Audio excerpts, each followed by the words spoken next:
حضور علیہ السلام کی ولادت سے 10 صدیاں پہلے دنیا کا ایک بہت بڑا حکمران گزرا جس کا نام ہے تبع اول، اس کا لقب ہے، اس کا نام ہے حمیر بن وردہ۔ سیر و سیاحت کے لیے اپنے ساتھ اس نے چھٹی کے علماء لیے اور بہت بڑی تعداد میں فوج اس نے اپنے ہمراہ لے کر سفر کے لیے نکلا۔ سفر کرتے کرتے کرتے یہ وسیع اور عریض قافلہ جب یہ مدینہ شریف کے صحرا کے قریب سے گزرا، اس وقت مدینہ منورہ میں ایک خیمہ تھا، کچھ نہیں تھا۔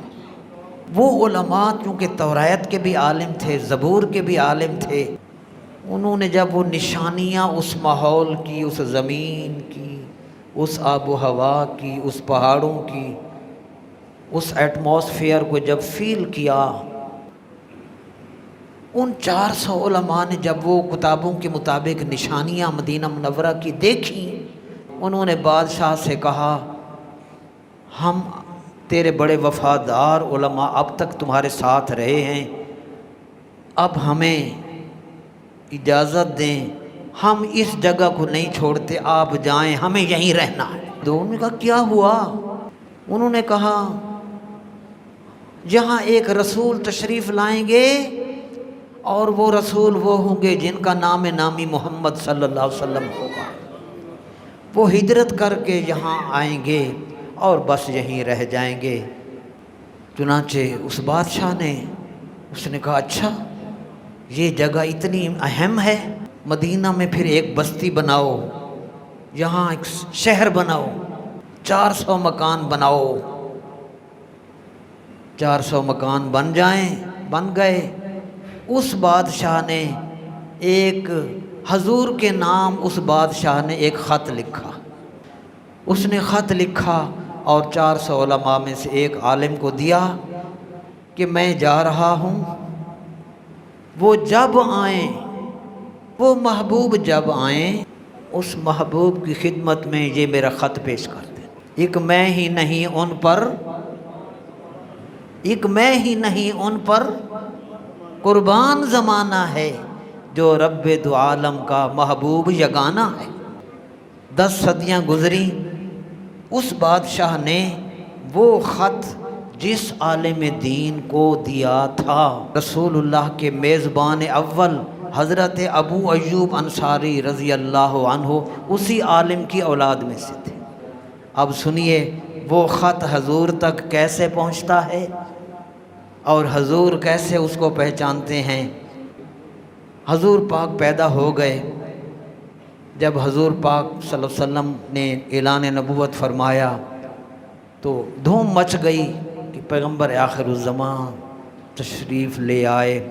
اب 10 صدیوں سے جس خط نے حضور کی بارگاہ میں جانا تھا، اس کتاب میں یہ جانے جانا صلی اللہ علیہ وسلم کتاب میں لکھا ہوا ہے، جو شخص وہ خط لے کر گیا اس کا نام سنیں، مدینہ منورہ سے ابو یعلا یہ خط لے کر مکہ معظمہ پہنچے اور حضور کی بارگاہ میں حاضر ہوئے۔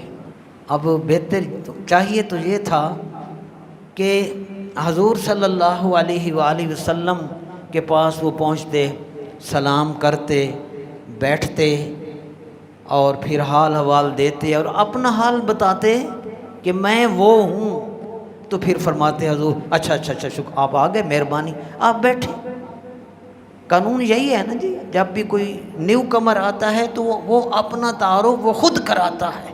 مگر قربان جائیں جس محبوب کو رب نے گزشتہ سارے واقعات اور آنے والے ہر واقعات سے آگاہ کر دیا تھا، جب یہ شخص خط لے کر حضور کی بارگاہ میں پہنچے، حضور نے اس نے نہیں کہا حضور صلی اللہ علیہ وسلم سے، پہلی نظر حضور کی جب اس پر پڑی، محبوب نے جب ان کو پہلی بار دیکھا، فوراً دیکھتے ہی حضور نے فرمایا تم ابو یعلا ہو؟